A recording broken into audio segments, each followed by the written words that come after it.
Tu es prêt à prendre la parole? Merci. Merci, mon frère. Merci. À tantôt. Merci.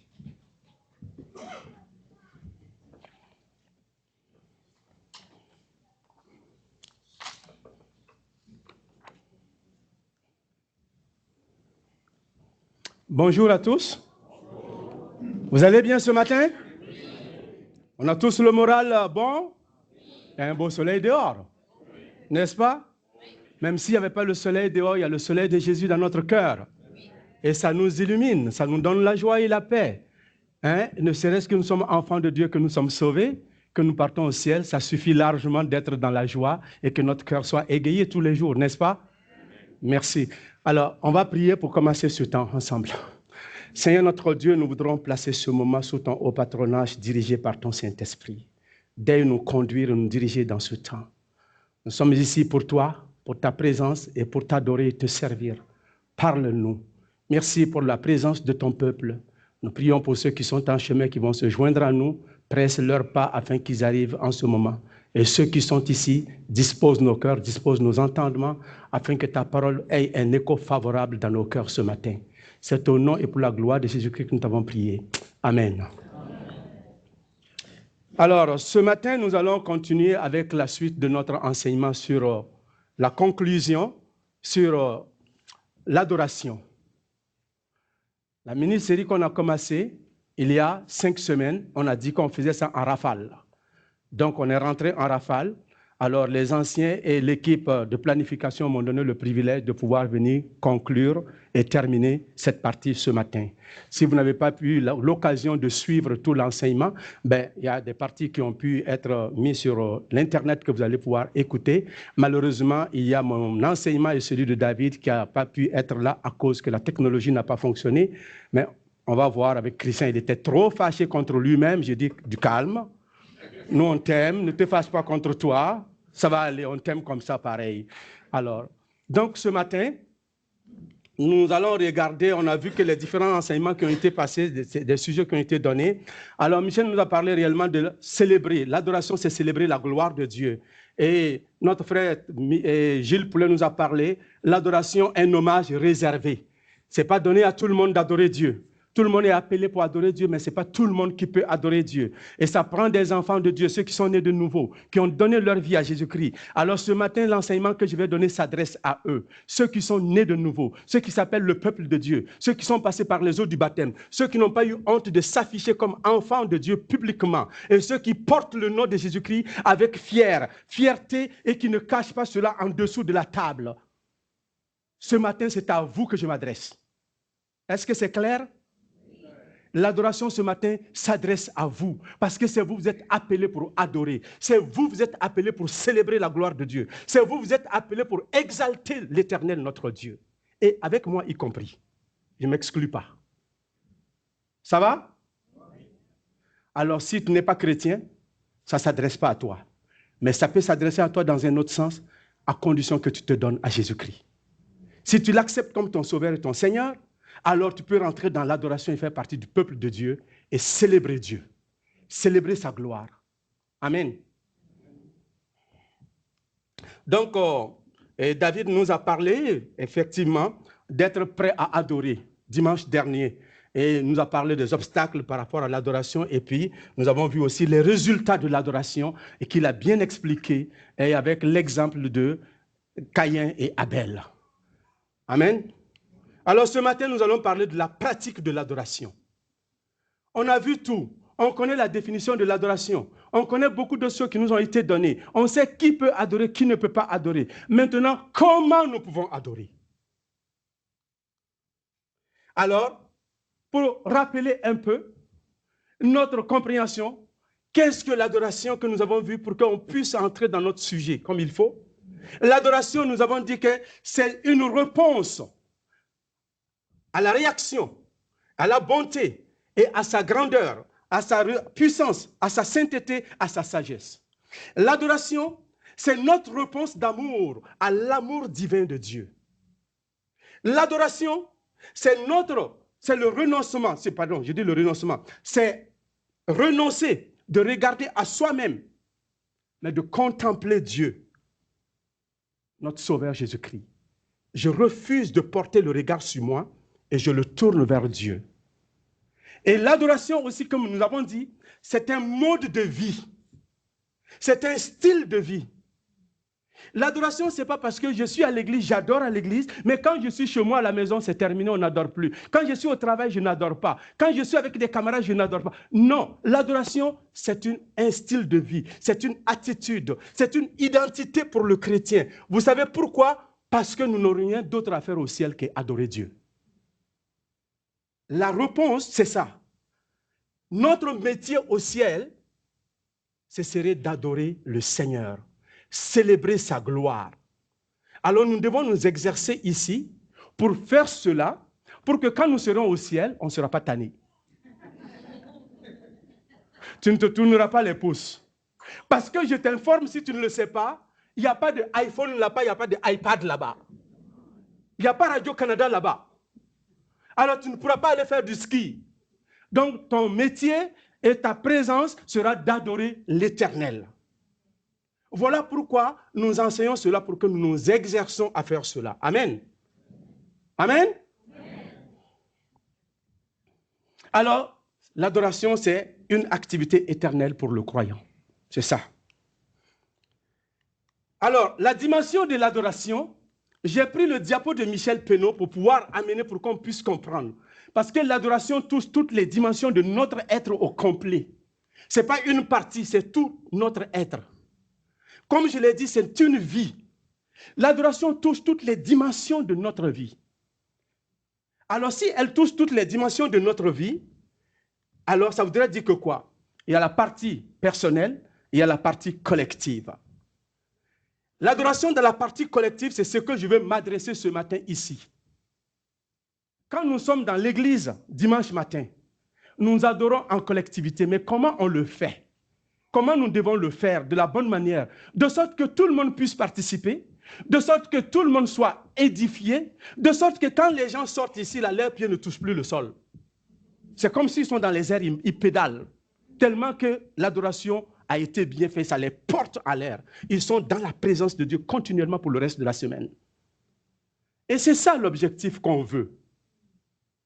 Et pour que cette adoration en collectivité, dans la communauté, soit une efficacité dans notre vie, ça nécessite que nous développons une relation personnelle avec Jésus-Christ les autres jours de la semaine.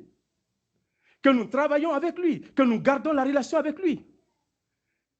En dépit de toute la définition que nous venons de donner, ça prend une relation personnelle avec Jésus-Christ pour être un vrai adorateur. Et c'est que le Seigneur nous demande. Il nous dit ici dans Romains 12, 1, « Je vous exhorte donc, frères, par les compassions de Dieu, à offrir vos corps comme un sacrifice vivant, saint, agréable à Dieu, ce qui sera de votre part un culte comment? Un culte raisonnable. Par les compassions de Dieu, l'affection que nous avons pour Dieu, Paul exhorte les chrétiens de Rome d'offrir leur corps, leur être en entier, comme un sacrifice vivant et non un sacrifice mort. Dans l'Ancien Testament, les sacrifices qu'on offrait à Dieu, c'était des sacrifices morts. Mais en Jésus-Christ, nous avons reçu Christ dans notre vie parce qu'il a été crucifié à la croix pour nous. Il a remplacé notre vie par la sienne. Et désormais, nous n'avons pas à mourir pour Christ, mais nous avons à vivre pour lui. Et cela doit impacter nos actions, nos paroles, notre comportement, notre attitude, la façon de servir à l'église, la façon de servir vos patrons dans l'entreprise. Même si ton patron est un menteur, même si ton patron est un méchant, il n'est pas droit. Mais toi, tu dois être droit pour le servir avec intégrité parce que tu es la fille de Dieu, tu es le fils de Dieu. Amen. Et c'est ce que Daniel a fait à Babylone. Pendant plus de 70 ans, il a été roi, il a été premier ministre du roi à Babylone. Quand ils ont regardé la vie de Daniel, il était intègre sur toute la ligne. Or, pourtant, il travaillait dans une manière administrative pour le roi. Il n'était même pas dans son pays. Il était à Babylone, hors de son pays. Il n'était pas à Jérusalem. Il n'y avait pas le temple là-bas. Il n'y avait pas un lieu d'adoration. Mais cependant, cet homme avait un caractère d'adorateur. Il a servi Dieu dans l'intégrité de A à Z. Et même les païens disent, on ne peut rien lui reprocher. Son témoignage était impeccable parmi les païens. Et c'est ce que Dieu attend de nous, pas moins. être des véritables adorateurs, peu importe le lieu où nous nous trouvons. Peu importe le lieu où nous nous trouvons, vous êtes des... Vous êtes des... On dirait que c'est seulement ici qui parle. L'autre côté, on n'entend pas là. Les adorateurs, ils sont seulement dans le coin ici. Vous êtes des... Yes, sir. C'est ça que je veux entendre. Nous sommes tous des adorateurs. N'ayez pas peur d'afficher votre identité chrétienne. Ce n'est pas honteux. Quand tu es un enfant de Dieu, le monde doit avoir peur de toi. Vous savez pourquoi? Parce que tu le frayes par ta sainteté et la pureté de Dieu qui est en toi. J'ai dit à mon voisin, quand on discutait une fois, j'ai dit, tu n'as pas besoin d'avoir peur de nous. Il dit, on a peur des chrétiens. J'ai dit, pourquoi? Moi, je ne suis pas une menace pour toi. Il dit, pourquoi? J'ai dit, si je travaille pour toi, je ne te volerai pas. Tu es mon voisin, je ne convoite pas ta femme, ni tes enfants, ni tes biens. Si tu as quelque chose qui est dehors, sur ton corde à linge, s'il pleut, je vais sortir pour ramasser, pour le mettre à l'abri. Donc, le chrétien n'est pas un danger pour toi. Et cela dans toute entreprise. Le chrétien n'est pas un danger pour personne. Le chrétien est une bénédiction de Dieu. Je prie pour mes voisins. Je prie pour le peuple de Dieu. Je prie pour ma ville. Je prie pour tous les dirigeants. Et c'est ce que nous devons faire. L'adoration, c'est un mode de vie, un style. Ça va? Maintenant, comment nous pouvons adorer? Comment adorer? Et l'Écriture nous donne ici dans Jean chapitre 4, verset 23, on a déjà regardé ça, Jésus, sa conversation avec la femme samaritaine. Et il dit quoi? L'heure vient, elle est déjà venue, où les vrais adorateurs adoreront le Père en esprit et avec vérité. Car ce sont là les adorateurs que le Père demande. Dieu est esprit. Il faut que ceux qui l'adorent, l'adorent en esprit et avec vérité. Dieu cherche des adorateurs qui adorent en esprit et avec vérité. Des vrais adorateurs, c'est ce que j'ai souligné. Il cherche des vrais adorateurs et puis il dit aussi dans cela, il dit ceux qui adorent en esprit et avec vérité. Est-ce que vous avez marqué? Il dit il faut.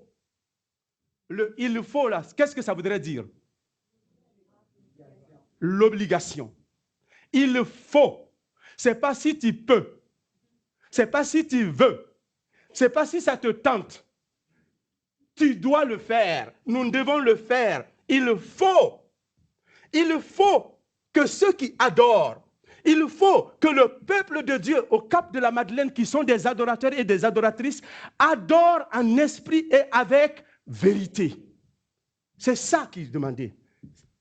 Il n'y a pas d'autres mesures. Il n'y a pas à dire on peut aller à droite, à gauche. Non, non, non. On doit être dans ça. Si on n'est pas dans ça, on est des faux adorateurs. On doit adorer. Mais c'est quoi adorer en esprit avec vérité? Adorer en esprit avec vérité, quand Jésus parlait à la femme samaritaine, si vous vous souvenez, on tient toujours du contexte. Le contexte est roi et qui détermine la définition, l'interprétation de l'Écriture. La Samaritaine dit, vous dites qu'il faut aller adorer à Jérusalem. Mais nous, on dit c'est sur cette montagne. Jésus dit, maintenant l'heure vient, elle est venue, où les vrais adorateurs n'iront pas ni à Jérusalem, ni sur cette montagne. Ils vont adorer Dieu partout. Pourquoi? Parce que Dieu est esprit. Donc, on n'a pas besoin d'aller à Jérusalem. Tu n'as plus besoin de traîner ton taureau jusqu'à Jérusalem. Là où tu es, tu peux adorer Dieu. Pourquoi? Parce que Dieu est esprit, il est omnipotent, il est omniscient, il est partout à la fois. Il n'a pas besoin d'être dans une seule place. Et si tu ne vas pas là, ton adoration ne sera pas exaucée. Maintenant, Dieu habite en nous par son Esprit Saint. Donc, tu peux adorer Dieu partout. Car Dieu est esprit. Adorer en vérité, c'est-à-dire avec sincérité, avec honnêteté, avec intégrité, avec droiture. Parce que les Juifs du temps de Jésus n'adoraient pas Dieu avec intégrité. C'est pourquoi Dieu dit, ces gens-là, ils m'adorent des lèvres, mais leur cœur est loin de moi. C'était par hypocrisie. Mais l'enfant de Dieu doit adorer dans la vérité. Et Jésus dit, je suis le chemin, la vérité. Et là, nul ne vient au Père autrement que par...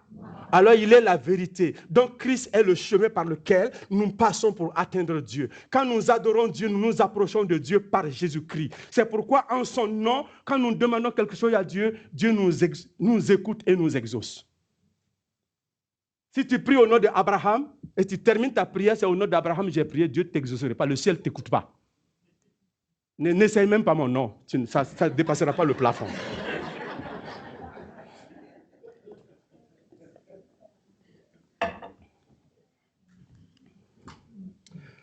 Alors, l'adoration, comment adorer? Ici, on nous demande de venir se prosterner dans le psaume 95, verset 6. Il dit, venez, prosternons-nous et humilions-nous. Plions le genou devant l'Éternel, notre Créateur. Un adorateur, ce n'est pas quelqu'un qui est rigide, c'est quelqu'un qui a la flexibilité en lui. Il est capable de fléchir les genoux et de louer Dieu. Il est capable de se coucher à terre pour louer Dieu. Il est capable de se tenir à n'importe quel moment, debout ou assis pour adorer Dieu. Les gestes, tu prends les conditions et les gestes que tu veux pour adorer Dieu, en notant que toi, ton cœur soit dans l'adoration et que tu ne déranges pas les voisins. Le gestuel est important dans l'adoration, mais Dieu n'a pas limité l'adoration à un seul geste. Et cela peut varier d'une manière culturelle, d'un peuple à l'autre. On n'a pas à juger, mais on doit laisser l'autre adorer. Je me souviens un jour, quand j'étais ici nouvellement, je levais les mains pour prier. Le chant m'avait porté tellement, j'étais dedans, les mains étaient en l'air.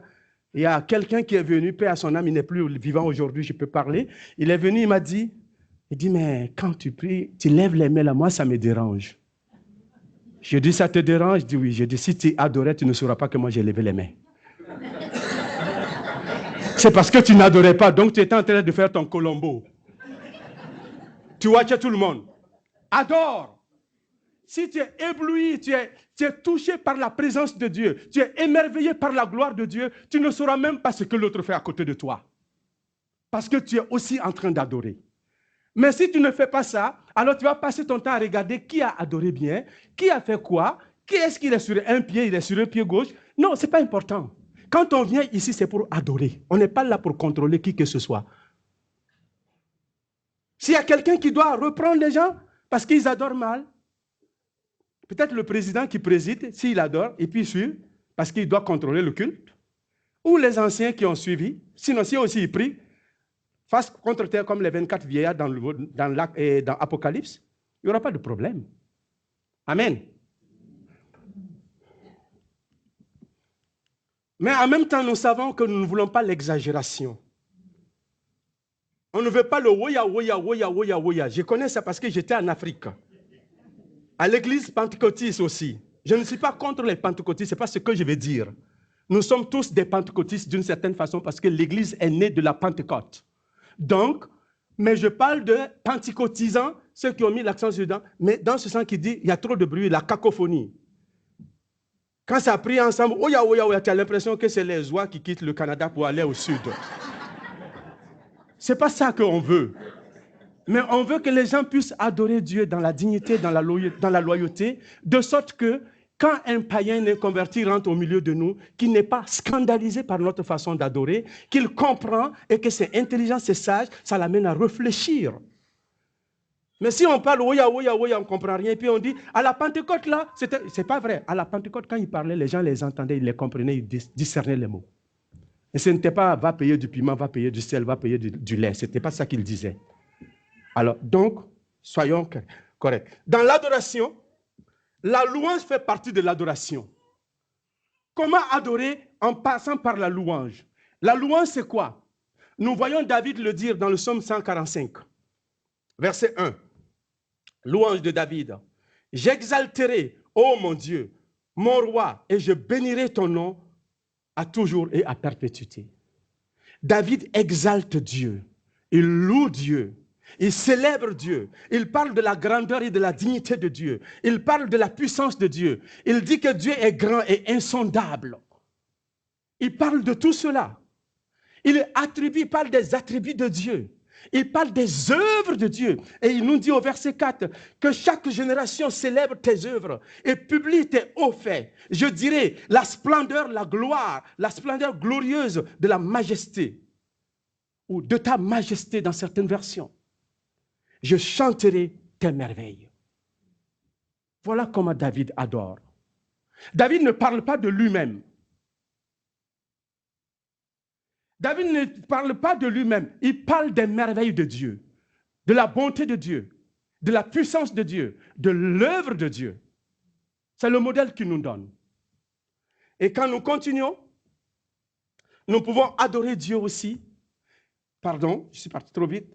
Dans la louange, mais il y a la musique dedans. Dans la louange, il y a des chants dedans. Dans la louange, on peut aussi se lever et puis parler verbalement à Dieu.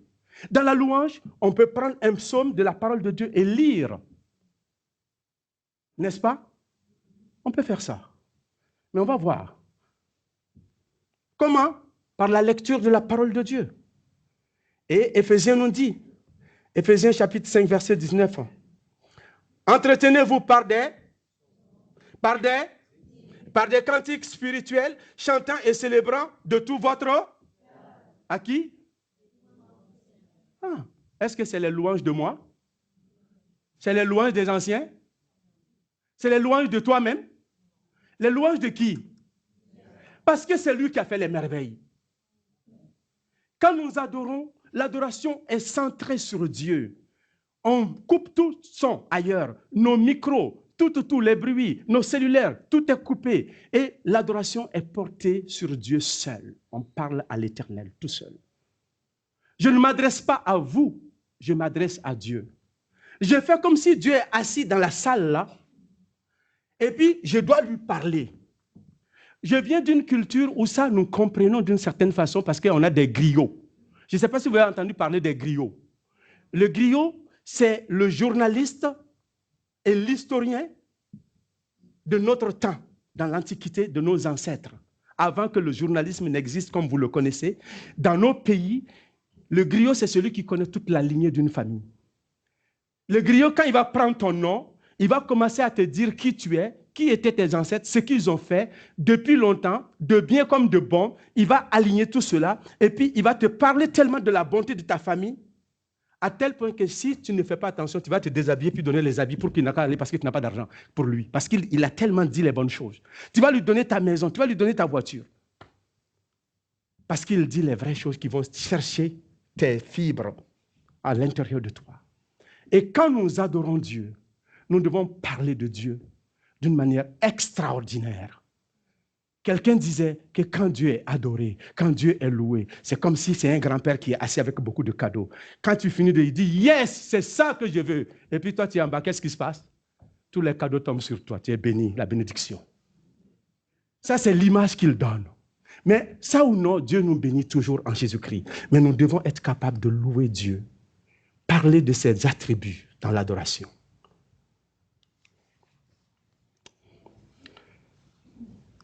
On a parlé de la parole, et on a vu tout à l'heure. Et puis, par l'offrande, les dons que nous faisons. Les marges, quand ils sont venus pour voir Jésus, qu'est-ce qu'ils ont dit? Les marges qui ont vu l'étoile de Jésus, ils ont marché pour aller voir à Bethléem. Quand ils sont rentrés, le roi les a accueillis. Ils ont dit quoi? Nous sommes venus voir le roi des Juifs qui vient de naître. Et ils sont allés les mains vides. Ils sont allés avec quoi? C'est ça.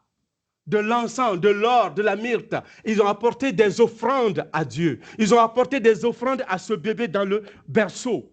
Et ils reconnaissaient sa suprématie. Ils reconnaissaient sa souveraineté. Ils reconnaissaient qu'il était Dieu. Même bébé dans le berceau. Ils sont venus pour l'adorer. Mais nous le connaissons crucifié et ressuscité dans le ciel. Il est plus grand que dans le berceau. Parce qu'il est assis dans un lieu où il intercède pour nous. Parce qu'il a fait le sacrifice solennel du monde entier pour nos péchés, il est allé. Mais quand il était dans le berceau, il n'avait pas encore versé du sang pour le monde. Nous nous connaissons glorifiés, mais eux, ils ne l'ont pas connu glorifié. Mais cependant, ils l'ont adoré, ils l'ont célébré. Quand tu viens dans la maison de Dieu, ne viens pas les mains vides. Aujourd'hui, j'essaie. Vous voyez, en arrière là-bas, on devrait rendre ça plus visible. Il y a une boîte blanche qui est à ma droite à moi, mais quand vous rentrez, vous, ce sera à votre gauche. Alors, on met des offrandes dedans. Vous voyez qu'on ne passe pas le panier dans les couloirs ici, depuis la pandémie. Mais maintenant, c'est le tronc dans lequel vous pouvez mettre. Il y a des enveloppes que vous pouvez prendre. Si vous n'avez pas de numéro, vous pouvez aller voir le CA. Et les membres du CA, il y a Brigitte, il y a notre sœur Carole. Brigitte, peux-tu te tenir debout pour qu'on te voie? Et Carole, lève-toi s'il te plaît pour qu'on puisse voir. Il y a aussi le vice-président qui est derrière, André Thibault, lève la main pour qu'on puisse savoir qui tu es. Et il y a aussi notre frère, où il est? Je l'ai vu. Pidjouma, il est où là? Ah oui, oui. Lève-toi. Oui. Voilà. Alors, il y a quelques-uns comme ça qui sont dans le CA. Si vous avez besoin de numéros de reçu d'impôts, vous partez les voir. Ils vont vous donner un numéro. Et puis, vous pouvez prendre des enveloppes pour mettre dedans. Et puis aussi, il y a des codes qu'on peut vous donner. Vous pouvez faire une transaction directe par accéder par Internet et tout cela. N'est-ce pas, Carole? Même par visa. Hein? Alors, vous pouvez le faire. Et puis, il y a notre comptable que je n'ai pas vu ce matin, mais Lucie Thibault. Son mari est là, donc il représente 2 personnes à la fois. Alors, donc, vous pouvez contacter toutes ces personnes-là. L'offrande. Les gens pensent que quand on donne, quelqu'un me disait une fois, je me souviens, il dit, « Hey, toi là, ce sont nos dîmes et nos offrandes qui te payent, hein, tu dois faire ce que l'on te demande. » J'ai dit, « Je suis désolé, désolé monsieur. » Il dit, « Pourquoi ?» J'ai dit, « Tu ne donnes pas ton argent à moi. Tu donnes ton argent à Dieu. Et c'est Dieu qui me paye. Ce n'est pas toi. » Est-ce que c'est clair? Moi-même là, je donne aussi l'offrande comme toi tu donnes là. Je ne suis pas exempté des dîmes et des offrandes parce que je suis serviteur de Dieu. C'est une obéissance que je dois faire moi aussi. Je dois obéir à ce commandement-là. Ce n'est pas parce que je suis pasteur que je suis exempté de cela. C'est une obéissance. Donc, nous devons adorer Dieu avec les biens que nous avons. Tout ce que nous avons. Et Proverbe nous dit cela. Honore l'Éternel avec tes biens et les prémices, et tes greniers seront remplis d'abondance et tes cuivres regorgeront du mou. N'est-ce pas? Nous devons le faire. C'est aussi une façon d'adorer. De vos services dans l'église. Quand vous servez le café en arrière, vous êtes en train de servir. Vous êtes en train d'adorer. Quand vous accueillez les gens avec joie dans l'assemblée, vous êtes en train d'adorer. Quand vous êtes en train de faire le ménage, vous êtes en train d'adorer. Vous êtes en train de chanter, vous êtes en train d'adorer. Tout ce que vous faites, comme je l'ai dit depuis le départ, l'adoration imprègne notre être au complet, toutes les dimensions de notre être, parce que tu es né pour adorer en Jésus-Christ. Amen. Nous sommes nés pour faire cela. Alors, il y a la reconnaissance aussi. Adorer par reconnaissance. Dans le psaume 103, David dit ceci. Mon âme bénit l'Éternel. Que tout ce qui est en moi bénisse son saint nom. Mon âme bénit l'Éternel et n'oublie aucun de ses bienfaits. Waouh! Waouh! Mon âme bénit l'Éternel. Quand il dit mon âme, virgule, bénit l'Éternel. David ne parlait pas avec quelqu'un d'autre. Hein? Il était seul. Et puis il se parle. Il donne l'ordre à son âme de bénir Dieu. Et il lui dit pourquoi il doit bénir Dieu. Est-ce que ça va? Et il donne des raisons à son âme de bénir Dieu. Et les raisons qu'il lui donne sont des raisons qui sont de très bonnes raisons. Il dit, mon âme bénit, n'oublie aucun de ses bienfaits. Aucun. Petit soit-il, ne l'oublie pas. Aucun de ses bienfaits. Tu dois les mentionner dans ton adoration. Et quand tu es seul, bénis Dieu. Mais quand tu es en communauté, il y a aussi une autre façon d'adorer Dieu. Et ça, David le dit. Qu'est-ce qu'il fait? C'est lui qui pardonne tous tes péchés, toutes tes iniquités, qui guérit de toutes tes maladies. C'est lui qui te délivre ta vie de la fosse et qui te couronne de bonté, de miséricorde. C'est lui qui te rassasie de bien ta vieillesse et qui te fait rajeunir comme l'aigle. N'est-ce pas beau ça? Tout ce qu'il dit, je ne pourrais pas tout le lire, mais prenez le temps de lire le psaume 103. Vous allez voir comment vous aurez des raisons pour bénir Dieu. Quand il dit, ah, moi je ne sais pas quoi dire à Dieu. Non, lis la parole de Dieu. Si tu lis la parole de Dieu, si tu lis les psaumes, si tu lis la parole de Dieu comme il faut, si tu observes ta vie, tu vas avoir de quoi à dire à Dieu. Si tu n'as rien à dire à Dieu, c'est parce que tu n'as pas pris le temps de lire la parole, tu n'as pas observé ta vie, comment Dieu a agi dans ta vie. Chaque jour avant de te coucher, fais le bilan de ta vie. Je fais ça avec ma femme. Avant de coucher, pour prier. Comment la journée s'est passée aujourd'hui? Conte-moi ta journée. Comment Dieu a agi dans ta vie? Comment Dieu a agi dans ma vie? On le partage. Ça devient un sujet de prière. Et quand on prie comme ça, vous pensez que tu vas manquer de mots? Non. Je ne dis pas cela pour dire qu'on est meilleur que qui que ce soit. Je partage simplement pour dire que c'est un principe qu'on applique. Et ça peut vous aider aussi. Le psaume. Alors, maintenant, voilà ce que nous ne voulons pas. Je viens de vous dire tout ce qui est biblique, ce qu'on peut faire. On peut même adorer Dieu par le silence. Le silence simple. Il y a des gens qui ne parlent pas, mais ils adorent Dieu. Il faut les respecter. Mais ce que nous ne voulons pas dans l'adoration, je vous ai dit ce que nous voulons et ce que nous ne voulons pas. C'est quoi? Voilà. Les mini-prédications. On dit qu'on peut utiliser la parole pour louer, pour adorer le Seigneur. Mais on ne te demande pas de prendre la parole de Dieu pour commencer à enseigner le peuple. Si Dieu est là que tu dois parler à Dieu, tu vas prendre la Bible et puis tu vas commencer à le citer à lui-même. Alors donc, tu lis la parole de Dieu pour monter, pour inspirer ta prière, ou tu as lu la parole de Dieu, ça t'a tellement fait du bien, tu te lèves pour lire, pour que d'autres personnes, leur âme monte et qu'ils aient le temps de louer Dieu. Mais ce n'est pas de prendre pour commencer à faire l'exégèse, le grec dit ça, l'hébreu dit ça, et puis amen. Non, je bénis le Seigneur. Ça, tu n'as pas adoré. Tu viens de parler de ta grande connaissance à toi. Est-ce que ça va?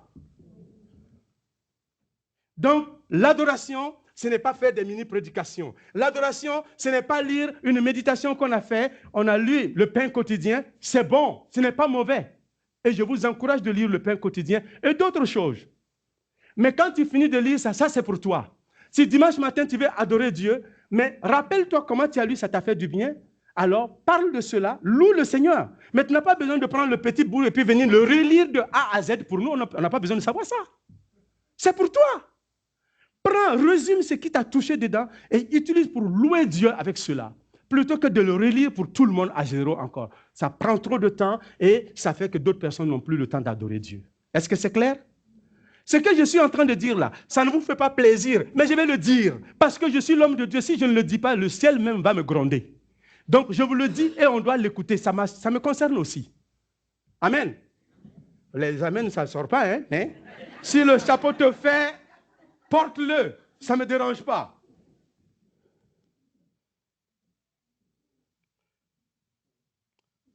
Un autre point, un partage. Quand on partage, un partage qui parle de soi-même ou de quelqu'un d'autre. Je veux adorer. Je ne peux pas me lever pour dire, ouais, je suis allé chez Jean-Guy, il a dit ça, il a fait ça, et en venant, j'ai commencé comme ça, et puis une voiture m'a coupé. En quoi est-ce que ça concerne l'adoration? Que je sois allé chez Jean-Guy, c'est bien. Mais est-ce que le peuple a besoin de savoir ça? Le rapport avec mon adoration, c'est quoi? Peut-être je suis allé chez Jean-Guy en venant, une voiture a failli me frapper, ou bien je me suis fait frapper par une voiture, je ne suis pas mort. Je n'ai pas besoin de dire je suis allé chez Jean-Guy. Ah, je suis allé en visite en venant, je me suis fait frapper, mais je vais louer Dieu de ce que ma vie a été sauvée. Merci, je m'assois. Est-ce que ce n'est pas terminé? Avons-nous besoin de faire une nouvelle avec ça? Un journal parlé? Non. On peut être bref, court et concis. Amen. Amen. Amen. Amen. Ok. Après, vous pouvez me l'habiter dehors. Ce n'est pas grave. Alors, une courte, un long témoignage qui ne dit rien à Dieu. Arrêtons ça. Arrêtons de faire ça. Soyons concis. En conclusion, l'adoration, c'est quoi? C'est célébrer la gloire de Dieu. L'adoration, c'est rendre hommage à Dieu seul et non à d'autres personnes. À Dieu seul. L'adoration, c'est parler de Dieu et non de nous. Je m'adresse à Dieu. Je ne parle pas de moi. Je pense que tantôt quand on va adorer, vous ne parlerez pas de vous.